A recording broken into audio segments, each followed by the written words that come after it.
이건 이제 기본적인 건데 이 두 가지에 대해서 이제 해보는 거죠. 동일 랜상이다 그러면 이제 이 VM과 VM1이죠. 이게 이제 공인 IP 주소를 갖는다 이거죠. 그 다음에 여러분들의 PC도 이제 공인 IP 주소를 갖죠. 물론 실질 환경이라고 가정했을 때 같은 랜에 이제 존재한단 말이에요. 그래서 여기서 동일 랜상에서 이제 시큐셜 접속을 해봐라 하는 거고, 그 다음에 이제 또 VM2는 이거는 이제 사설 IP 주소를 갖죠. NAT 환경에서. 그러면 이 PC도 여러분들의 PC도 VM웨어가 설치되어 있으면 기본적으로 이 사설 IP 주소를 갖도록 돼 있죠. 즉 VM웨어의 그 NAT 환경에 기본으로 연결이 돼 있죠. 5.1로서 실수 환경에서. 그러니까 이 5. 아마도 뭐 129가 되든지 아니면 130이 되든지 이러한, 또는 뭐 만약에 수동으로 설정했다면 5.20으로 설정하기로 했죠. 그래서 여기에 이제 시큐셜로 접속을 해봐라. 그게 첫 번째였고, 뭐 이거는 우리가 수업 시간에 했던 거랑 크게 다를 게 없어요, 그죠? 다만 이제 VM1과 VM2를 각각 서로 다른 네트워크 환경으로 연결을 해놓고 그 다음에 설정을 그렇게 해줘야 된다. 뭐 물론 그것도 이미 우리가 그 전주 5주차에 했기 때문에 뭐 그렇게 크게 어려운 사항은 아니죠. 그렇게 해서 이제 뭐 소켓을 확인해봐라 하는 거고요. 그 다음에 또 한 가지는 이제 이 연결. 내가 이걸 잘못 해놨구나. 이게 3번입니다. 3번에 대한 답입니다. 예. 이거를 위치를 잘못 선정했네요. 이게 2번에 대한 답이 아니고 3번에 대한 답이에요. 3번을 보시면 2번은 지금 설명했고요. 뭐 2번은 뭐 너무나 간단하기 때문에 따로 답을 달아놓지 않았고, 3번의 NAT 연결 분석은 이제 이런 상황이죠. 여기에서 이것도 뭐 수업 시간에 했었어요. 여기가 이제 사설 IP 주소고 여기가 이제 공인 IP 주소죠. 그래서 1위로 접속을 하는 거죠. 이렇게 접속하려면 이제 이 가상 공유기에서 NAT가 일어나야 된다. 즉 여기에 이제 공인 IP 주소로 시큐셜 접속을 하면 이제 여기서 갈 때는 내가 사설 IP 주소로 소스 IP 주소가 가고 데스티네이션 IP 주소는 이 공인 IP 주소로 가겠죠. 그러나 여기서 이제 NAT를 통해서 소스 IP 주소가 얘 걸로 바뀐다. 즉 PC의 걸로 바뀐다 하는 거죠. 그렇게 해서 여기 접속하기 때문에 얘는 마치 이 PC가 접속한 것처럼 보인다 하는 거죠. 예, 그게 이제 두 번째 시나리오고요. 그것을 네스텟으로 분석을 해봐라 하는 게 이제 과제였죠. 그것도 뭐 수업 시간에 해본 거긴 해요. 그게 뭐냐면 수업 시간에 마지막에 끝나면서 했던 거고, 녹화 끝나고 나서 이거 캡처해라 했던 그 부분이죠. 네, 그 부분인데 그러면 어떻게 되느냐 하면 다음과 같다 이거죠. VM1에서 보면 아까도 얘기했지만 이제 공인 IP 주소가 접속한 것처럼 보인다 이거죠. 그것을 명령어는 뭘로 봤냐면 이제 네스텟로도 봤고, 그 다음에 소켓 스테이터스 SS로도 봤어요. 어느 명령어로 하든 결과는 비슷하긴 합니다만, 어쨌든 중요한 건 뭐냐면 이제 이 라인이죠. 이 라인을 보면 이게 VM1이죠. 그 다음에 여기가 이제 PC예요. 51번, 150번. 그래서 PC에서 VM1에 접속한 것과 같이 그렇게 돼 있다. VM1에서 볼 때는 아까도 얘기했지만 이제 그 가상 공유기에서 NAT를 통해서 소스 IP 주소를 그 PC의 걸로 바꿔놨다 이거죠. 실제로는 VM2에서 접속을 했는데도 불구하고, 예, 그게 이제 그 VM1에서 본 상황입니다. VM1 측에서 볼 때는 VM2가 NAT 환경에서 접속해 온 게 아니고 이제 마치 PC가 접속한 것처럼 그렇게 보인다. 이거는 이제 SS로 본 건데요. SS로 볼 때도 마찬가지야. 예, 그때도 뭐 마찬가지로 여기가 이제 VM1이고, 그 다음에 여기 이제 PC죠. 여기 포트 번호는 뭐 이거는 이제 시큐어쉘에 대한 포트 번호고, 그 다음에 이거는 이 PC의 포트 번호가 되겠죠. 클라이언트로서 이렇게 보시면 되겠고, 그 다음에 여기에는 이제 프로세스가 나오는데 프로세스 번호와 프로세스 이름이 나오고, 그 다음에 누가 실행했느냐 하는 게 나오죠. SSS는 조금 또 다르게 나와요. 그래서 이 서버 쪽에서는 이렇게 이제 두 개의 SSHD가 뜹니다. 이거는 뭐냐면 여기 보면 프로세스 아이디가 3436이 있고 3430이 있죠. 3436하고 3430은 프로세스 아이디가 낮은 게 먼저 실행된 거겠죠. 아이디상. 이거는 그럼 뭐냐 하면 이제 연결 관리를 위한 프로세스. 그러니까 시큐어 쉘 접속을 하면 시큐어 쉘이 3개가 뜹니다. 기본적으로 리스닝 하는 시큐어 쉘이 있고요. 데몬이죠. 걔가 이제 접수만 해요. 걔는 실제 연결은 하지 않고 걔는 이제 클라이언트로부터 들어오는 접속에 대해서 접수만 해요. 클라이언트가 이제 접속을 해오면 그 접수 창구 프로세스는 자기 자식을 하나 만들어요. 포크를 해요. 다시 시큐어 쉘 데몬을 포크를 해서 걔 보고 관리를 하라고 합니다. 걔가 얘예요. 그러니까 접수 창구는 여기에 보이지 않아요. 접수 창구를 보려면 어떻게 봐야 되냐? 리스닝 상태인 걸 봐야 되죠. 리스닝 상태인 걸 보려면 우리 수업 시간에 했던 A를 더 붙여야 돼요. all이라는 옵션이죠. 그렇게 하면 이제 여기서는 이제 A가 빠졌을 때는 뭐만 볼 수 있냐면 접수 창구는 보이지 않고 즉 리스닝 상태로 대기 중인 데모는 보이지 않고 실제 연결된 것만 보이거든요. 여기 보시다시피 이제 established,만 보이죠. 여기도 establish만 있죠. 그래서 이제 접수 창구는 지금 보이지 않는데 어쨌든 연결된 것만 보자면 프로세스가 지금 관리 중인 프로세스가 하나 있고요. 그 연결을 관리하는 프로세스. 그 다음에 요거는 그럼 뭐냐 하면 실제 그 유저 데이터들을 주고받아주는 터미널 연결의 역할. 그러니까 그 터미널에서의 그 실제 데이터 유통을 하는 그런 시큐어 쉘 데몬이 되겠어요. 그렇게 해서 2개의 프로세스가 이렇게 보이게 됩니다. 존재하게 됩니다. 네. 여기서는 그냥 관리 프로세스만 보이고 있군요. 그죠? 그래서 이 네스테트를 쓰는 것보다는 SS를 쓰는 것이 조금 더 구체적인 내용들을 볼 수 있다. 개선이 됐다 이거죠. 네. 지난 시간에도 뭐 얼핏 그 얘기는 했었죠, 그죠? 네. 네. 그 다음에 VM2 입장에서 봤을 땐 이와 같다. 이제 이게 나죠. 5.20 사설 IP소죠, 그죠? VM2. 그 다음에 이제 이거는 뭐예요? VM1이죠. 그러니까 VM2에서 VM1의 서버로 접속을 한 거죠, 그죠? 그래서 22번 포트로 접속을 했어요. 이거는 이제 공인 IP소죠. 얘는 사설 IP소고. 얘 입장에서는 여전히 내가 그냥 직접 VM1에 공인 IP소로 접속한 것처럼 보여요. 뭐 같은 내용이 여기에도 똑같이 있죠. VM2는 그 정도 보면 될 것 같습니다. 뭐 그냥 이게 클라이언트로서 서버에 접속을 했다. 요거는 뭐냐 하면 이건 이제 이 클라이언트 프로세스의 프로세스 아이디인 거죠. 요거는 SSHD가 아니고 SSH 클라이언트죠. 클라이언트 프로세스 3217번이 이제 시큐어 쉘이라는 프로세스로서 원격의 서버에 접속을 했다. 뭐 그런 의미가 되겠습니다. 자, 그 다음에 이제 윈도우즈에서는 그럼 어떤 상황이 발생하느냐 했을 때 윈도우도 재밌죠. 네. netset-nbo로 여기서는 필터링을 하기가 좀 까다로워서 왜냐하면 이것까지 보여주면서 필터링을 하기가 좀 어렵더라고요. 그래서 그냥 이렇게 쫘라락 나오도록 그냥 netset-nbo 했는데 그 와중에 이제 뭘 봐야 되냐면 이걸 봐야 된다 하는 거예요. 이건 뭐냐면 231941652 150에 22번 포트로 접속하고 누가 접속했냐? 이건 PC죠, 그죠? PC가 접속한 걸 봐야 된다. 여기에 25897 포트 번호 요것과 그러니까 나의 25897 포트 번호와 VM1의 서버의 22번 포트 요것을 보자면 그게 어떻게 해서 알게 됐냐 하면 여기에 VM1을 보시면 이렇게 돼 있죠, 그죠? 51번에 25897 포트 번호 바로 이거죠. 그러니까 VM1에서 봤을 때 이 시큐어 쉘 접속을 해온 녀석이 누군고 하니 PC에 25897 포트 번호다 이거예요. 그것이 PC에서 이렇게 보이는 거죠. 25897 포트 번호. 얘가 누구냐? 그러면 여기 보시면 vmnet.exe라는 프로세스예요. 이게 바로 NAT 프로세스죠.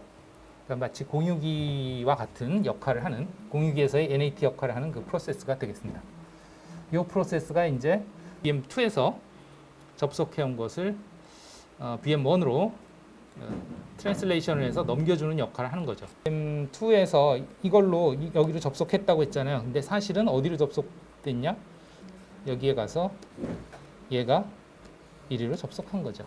VM VM2에서 PC라고는 하지만 사실은 누가 되냐면 이제 VM웨어 06이죠. 를 거쳐서 여기에서 VM1으로 접속한 거죠. 이렇게 접속한 거죠. 여기서 이제 NAT가 일어난 거지. 그러니까 얘 생각에는 여기에 접속했다고 생각을 했는데 사실은 여기에서 싹 바꿔치기를 했다. 그러한 상황입니다. 그러니까 이게 지금 그냥 단순하게 뭘 해보는 게 중요한 게 아니고 이게 도대체 어떤 원리로 동작을 하는지를 알아야 여러분들이 뭐 나중에 뭐 보안 방어를 한다든지 또 어디서부터 뭔가 공격이 들어왔을 때 그걸 분석한다든지 할 때 이런 걸 보고서 아 이게 어떻게 지금 접속이 됐구나 어디서부터 공격이 오는구나 하는 거를 알 수 있는 거죠. 괜히 이런 상황에서 애매한 이 PC를 잡으면 안 되잖아요. 여기서 공격을 하고 있는데 그죠? 네. 얘 입장에서 볼 때는 얘로 보이니까 네가 범인이야 이렇게 되면 곤란하죠, 그렇죠? 그러니까 이런 분석을 잘 할 수 있어야 된다. PC에서 보면 이쪽에서 들어온다는 것을 알 수 있다, 이거예요. NAT를 통해서. 이게 이제 공유기의 역할이다. 실제 여러분들 가정에서도 이제 공유기가 그런 역할을 한다. 거죠. 왜냐하면 이 VM2 입장에서는 여기에 접속할 때 일단 게이트웨이로 가잖아요, 그죠? 이 공유기가 게이트웨이고 아마 5.2번이 되겠죠, 게이트웨이가. 19.18.5.2 얘랑 같은 네트워크 5.2로 가면 얘가 여기서 외부 네트워크로 갈 때 살짝 바꿔버리는 거지, NAT로. 소스 주소를. 그래야 얘가 얘한테 건네주고 얘가 다시 얘한테 건네주겠다. 그게 이제 NAT이고요. 그 다음에 마지막으로 포트 포워딩에 관한 분석. 인바운드 연결을 위한 포트 포워딩 구성. 요거는 조금 작업이 필요하죠, 그죠? 그래서 이제 거꾸로 접속을 하는 거죠. 이 VM1에서 VM2로 정상적으로는 불가능하다 그랬죠, 그죠? 정상적으로는 불가능하지만 가능하게 해주는 것이 이 공유기에서의 포트 포워딩이다. 포트 포워딩 설정을 우리가 지난 시간에 했었죠, 그죠? 설명을 했어요. 그런 식으로 포트 포워딩 설정을 하면 되는데 다만 그러려면은 이제 이 공인 IP 주소를 가지는 VM이 어디로 접속해야 되냐? 여기로 접속해야 되는 게 아니고 이 공유기로 접속을 해야 된다 이죠. 그래서 공유기의 IP 주소로 접속을 해야 된다 하는 거죠, 기본적으로. 그 다음에 그 공유기에서는 그 접속을 접수할 수 있어야죠. 접수하려면 포트가 열려 있어야 돼요. 즉 시큐어 쉘 서비스가 허용이 돼야 돼요. 그것이 이제 또 방화벽 설정이죠. 그래서 NAT 설정뿐만 아니라 방화벽 설정까지 이제 윈도우즈에서 해줘야 된다. 그게 이제 이거죠. 요거는 이제 파워포인트 자료에 포트 포워딩 설정은 12페이지에 있고 방화벽 설정이 13페이지에 있는데 그걸 그냥 뭉뚱그려서 여기 포트 포워딩 설정을 13페이지로 해놨네요. 어쨌든 그래서 이제 접속을 할 때 이와 같이 접속을 해야 된다 이거지. 즉 포트 포워딩에서 그러면 윈도우의 그 공유기에 몇 번 포트로 접속할 것이냐 그랬을 때 이제 VM의 22번 포트로 연결시켜 준다. 이런 포트 포워딩 룰을 설정을 하고 그 포트로 접속을 해야 된다. 그런데 방화벽을 이렇게 열어줘야 된다. 그러면 이제 포트를 이와 같이 지정을 해서 시큐어쉘에서 접속을 할 수 있다. -P 해서 이제 포트 번호를 주고 접속을 합니다. 51번 PC로 접속을 하면 이제 여기에서 포워딩을 시켜준다. 어디로? VM2로. 룰에 따라서, 이 룰에 따라서 시큐어쉘로 접속을 해주는 거죠. 시큐어쉘 서버로. 그 결과를 보면 이제 VM1에서는 어디로 접속한 걸로 돼 있냐? 뭐가 잘못돼 있네. 이게 이제 223.194.165. 이쪽이 이제 VM1에서 150번이 되겠고 여기가 223.194.165.11번 네, PC가 되겠죠. VM1 PC로 접속한 것과 같다. 2220번 포트로. 이제 시큐어쉘 포트 번호가 아니고 공유기의 포트 번호인 것이죠. 얘가 공유기로서의 역할을 하니까. 그래서 여기서 포트 포워딩을 시켜줄 거니까. 그랬을 때 이제 VM2에서 보면 어떻게 되느냐? 이 내 서버 이게 VM2죠. 이제 여기가 서버가 되는 거죠. 어디서 접속해야 하느냐? 실제 여기서 접속해 온 것과 같이 보인다. 공인 IP소. 그러니까 소스는 변함이 없어요. 데스티네이션만 얘가 얘로 바뀐 거죠. 여기서 이렇게 와서 이렇게 가는 거죠. 그런데 이제 VM2에서는 여기서 온 것처럼 그대로 보이는 거죠. 그러니까 보이는 거로 보면 NAT에서나 똑같죠. NAT에서는 이제 이쪽이 서버였고 이쪽이 클라이언트였는데 거꾸로 된 거죠. 그죠? 반대로 이제 이쪽이 클라이언트가 되고 이쪽이 서버가 되는 그런 상황입니다. 예, VM2는 그렇고 그다음에 이제 그것을 NAT로 넘겨준 게 누구냐? PC다 이거죠. 그래서 PC에서 보자면 어디서 왔느냐? 이게 이제 VM1에서 클라이언트로서 이제 1위로 접속했다. 2220으로. 그러면 이제 여기에서 그거를 NAT로 VM2한테 넘겨주는 거죠. 이거를 같이 보는 게 좋을 것 같아요. VM2한테 넘겨주는 거죠. 이 부분과 같이 봅시다. 그러면 이제 VM1에서 2220번 포트로 접속을 했단 말이에요. PC에. 그럼 얘가 포트 포워딩을 어디로 해주느냐? 여기로 해주는 거죠. 그래서 이제 센서 IP 주소에 VM2로 연결이 되죠. 그러니까 여기서 포트 포워딩 돼서 1위로 넘어갔다. 얘가 이제 공유기 역할을 하는 거죠. 그러기 위해서 이걸 받아들여야 되니까 이 방화벽을 열어줘야 된다. 네, 이러한 시나리오였습니다. 꼭 그 VMware의 그 NAT가 아니라도 여러분들 가정에 있는 공유기도 마찬가지다. 이게 똑같은 역할을 하거든요. 그러면 이제 내부에서 이제 외부로 접속할 때는 즉 여러분들 가정에서 뭐 구글이나 이런 데 접속할 때는 NAT로 외부로 접속하고 거꾸로 이제 외부에서 여러분들이 뭐 집에서 나와가지고 외출해서 뭔가 다니다가 예, 여러분들 집에 있는 컴퓨터에 뭐 파일을 찾고 싶다 또는 영상이나 음악을 담아놓고 있는 뭐 그런 서버를 여러분들이 집에다 구축을 해놓고 수시로 접속해서 뭐 영상을 보거나 사진을 보거나 또는 뭐 음악을 듣고 싶다. 그런다고 한다면 이제 여러분들 가정에 집에 서버를 구축을 해놓고 거기에 외부에서 접속을 해야 되는데 어떻게 해야 되냐? 이제 공유기에서 NAT가 아니고 포트 포워딩 설정을 해주고 여러분들 가정에 이제 서버를 만들어 놓으면 그 서버로 외부에서 접속을 할 수 있게 된다 하는 거죠. 예, 똑같은 상황이에요, 이거랑. 지난번 과제에 대해서는 정리를 마치고 오늘 수업 진행을 합시다. 그러면 오늘 수업 진행은 어디서부터 할 거냐면 이제 시큐어 쉘의 설정에 대해서 다루겠습니다. 지금까지 한 내용이 여기 있는 파워포인트 자료에 좀 환경은 다르지만 뭐 IP 주소라든가 이런 것들이 좀 다르지만 예, 여기에 다 나와 있으니까 보시면 되겠고 그래서 뭐 시큐어 쉘 서버 설정 변경과 적용 아까도 얘기했습니다만 그 설정 파일이 이 파일이 있고 그 다음에 .d 디렉토리 밑에 이제 .conf라는 파일로 또 저장해 놓을 수 있고 그것을 다르게 하는 이유에 대해서는 지난 시간에 설명했죠. 그죠? 그래서 오늘도 어떤 설정들의 변경을 여기다가 파일을 만들어서 저장하는 것으로 그렇게 하도록 하겠습니다. 자, 그러면은 그 파일의 내용들이 어떤 내용들이 있는가 뭐 하는 것들 좀 이따 보도록 하고요.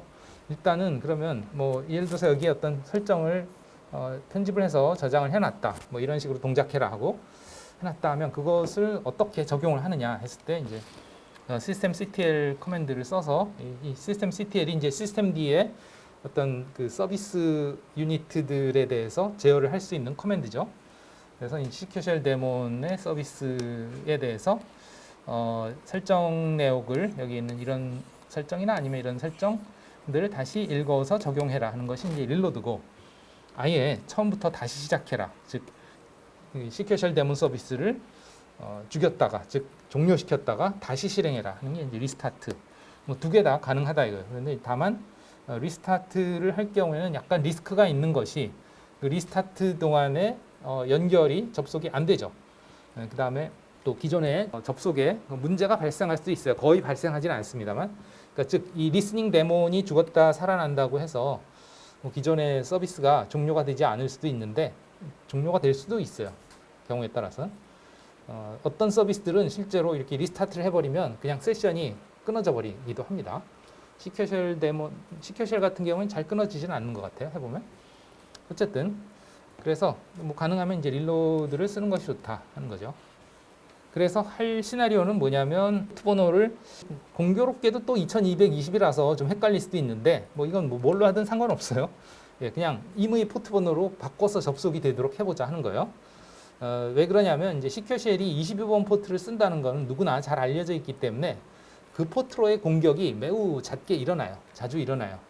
그래서 시큐어 쉘 접속 공격을 위해서 22번 포트 접속을 계속 시도하는 경우가 많기 때문에 가능하면 이제 잘 알려지지 않은 포트로 지정을 해놓고 그 포트로 접속을 하면 그나마 좀 나아진다 하는데 사실은 뭐 요즘 그 공격 툴들이 너무나 좋아져가지고 열려 있는 포트들을 다 스캐닝해 가지고 이제 자동으로 알아서 다 공격을 하긴 하죠. 그렇지만 그래도 아닌 최소한의 방어책이다 이렇게 보시면 되겠죠. 어쨌든 그래서 이제 포트 번호를 변경해서 접속을 할 수 있게 하고 그 다음에 이제 루트 접속을 차단해 보자 하는 건데 사실 우리가 처음에 설치를 할 때 그 VM1과 VM2의 그 루트에 대한 그 관리자에 대한 설정을 약간 다르게 했어요. 어디서 그랬냐면 이제 패스워드 설정할 때 그랬죠. 그래서 VM1 같은 경우는 패스워드로는 접속이 안 되게 그렇게 해놨고요. 그 다음에 VM2 같은 경우에는 그냥 접속을 허용되게 루트가 접속을 허용할 수 있게 그렇게 설정을 했던 걸로 기억을 합니다. 우리가 설정을 했던 VM1에서 설치를 했던 그 동영상을 보시고 그다음에 VM2는 뭐 우리가 수업 시간에 하지 않았지만 과제에서 그렇게 과제를 제시를 해놨기 때문에 그 부분을 체크해 보시면 아마 아실 거고 실제로 진짜로 그러한 상황인지 한번 테스트를 해보시기 바랍니다. 지금 둘 다 이제 그 브릿지 네트워크에 공인 IP소를 가지는 상황으로 세팅을 해놓고 진행을 하겠습니다. 둘 다 브릿지로 해서 공인 IP소로 물론 프로파일도 거기에 맞게 적용을 해야 되겠죠. 주소 설정을 SSH-L JSLib 223.194.165.150번으로 일단 JSLib로 한번 접속을 해볼게요. 예, 이렇게 접속을 했고요. 그 다음에 이제 VM2도 마찬가지로 접속을 할게요. SSH-L JSLib 223.194.165.200번 네, 접속했습니다. 이렇게 그 일반 사용자는 접속이 잘 되잖아요. 그죠? 일반 사용자는 가능하나 이제 이번에는 새로 이 탭을 열어서 이제 루트로서 한번 VM1과 VM2에 접속을 해보죠. SSH-L 루트 그래서 223.194.165.150번 저 VM1입니다. VM1 같은 경우에는 이렇게 보시면 패스워드를 입력해도 안 되죠. 안 되고 있습니다. 그 다음에 이제 VM2에서 같은 방식으로 223.194.165.200번으로 루트로 접속을 해보겠습니다. 일단 이렇게 패스워드로 접속을 하잖아요. 그렇죠? 이렇게 차이가 있단 말이에요. 여러분들이 과제를 하실 때 VM2에 패스워드로 접속이 가능하도록 즉 로그인이 가능하도록 세팅을 했으면 이렇게 접속이 됩니다. 자, 그러면 이것은 어떤 부분에서 차이가 있냐면 결국은 그 설정 파일에서의 차이가 있다 하는 거예요. 그래서 설정 파일들의 내용들을 한번 보겠습니다. 지난번에도 한번 체크를 파일들을 해봤는데 뭐 cat/etc 밑에 ssh 밑에 sshd 언더바 config군요. config ig 여기가 이제 파일 네임이고 만약에 이제 이 파일 말고 디렉토리도 또 있었죠, 그죠? 예, 그거는 이따가 보도록 하고요. 어쨌든 네, 이건 그냥 캣은 안 될 거예요 아마. 기본적으로 관리자 권한으로만 읽을 수 있을 거로 생각이 됩니다. 예, 보안에 민감한 파일이기 때문에 하시면 안 되죠, 그죠? 예, 그럼 다시 sudo 하고 다시 최근 명령을 sudo로 실행해 주시면 되겠죠. 서버를 다룰 때 가장 중요한 게 뭐냐면 설정 파일이에요. 결국은 설정 파일을 어떻게 설정을 해놓냐에 따라서 그 서버의 동작 방식이 달라지기 때문에 여러분들이 그 결국은 서버를 구축을 하고 그 서버를 관리를 하고 한다는 것은 그 서버 프로세스를 설치하고 물론 이거는 우리가 설치가 되면서 자동으로 설치가 되긴 했습니다만 앞으로의 그 많은 서비스들은 대부분 여러분들이 이제 또 설치를 하고 설정을 해야 될 것들이에요. 그러면 중요한 것은 이제 설치를 하고 그 다음에 이 설정을 하고 거기에 맞게 이제 동작을 하도록 그렇게 해주는 것이 중요하죠. 그래서 보면은 여기에 이제 이 샤프로 된 것들은 다 이제 그 커멘트들이죠. 이런 문장들은 커멘트들이고 여기에 보면 이제 라인 바이 라인으로 뭔가 명령어 비슷하게 되어 있는 것들이 있는데 얘네들이 이제 설정인데 앞에 코멘트가 있는 것들은 다 유효하지 않습니다. 그러니까 이것이 적용이 되지 않는 그런 설정들이에요. 이 각각의 라인들이. 그런데 이 파일에 들어있는 즉 이 sshd config 파일에 들어있는 이 설정 라인들의 앞에 샤프가 붙은 것들은 사실은 이것이 지금 적용되어 있는 상태입니다. 그래서 따로 적용을 하지 않고 있는 거예요. 그러니까 시큐어쉘 데몬 자체가 이 설정이 기본으로 되어 있다. 그래서 따로 적용하지 않는다. 그 뜻으로 앞에 샤프를 붙였습니다. 그러니까 이것들이 다 디폴트예요. 쉽게 얘기하면 디폴트. 그래서 22번 포트로 접속이 가능한 이유가 포트 22로 디폴트로 돼 있기 때문에 그래요. 그래서 만약에 여러분들이 굳이 아까 본 것처럼 2220번으로 하고 싶다. 그러면 어떻게 해야 되느냐 하면 이제 두 가지 방법이 있는데, 한 가지 방법은 이 파일에서 이 앞에 샤프를 없애요. 그러면 이제 이것이 적용이 될 수 있죠. 근데 22가 아니고 이제 이걸 2220 이렇게 바꿔주면 되는 거예요. 그러면 이제 설정이 포트 2220으로 적용이 되는 거죠. 물론 이 파일을 그냥 이렇게 편집을 했다고 끝이 아니고, 아까도 얘기했지만 이것이 적용되게 하려면 어떻게 해야 된다? 시큐어 쉘 데몬을 다시 설정 파일을 읽어와야 된다. 릴로드를 해줘야 된다 하는 거죠. 그러나 우리는 이 파일에서 편집을 하지는 않을 거예요. 그냥 디폴트 값들만 보고요.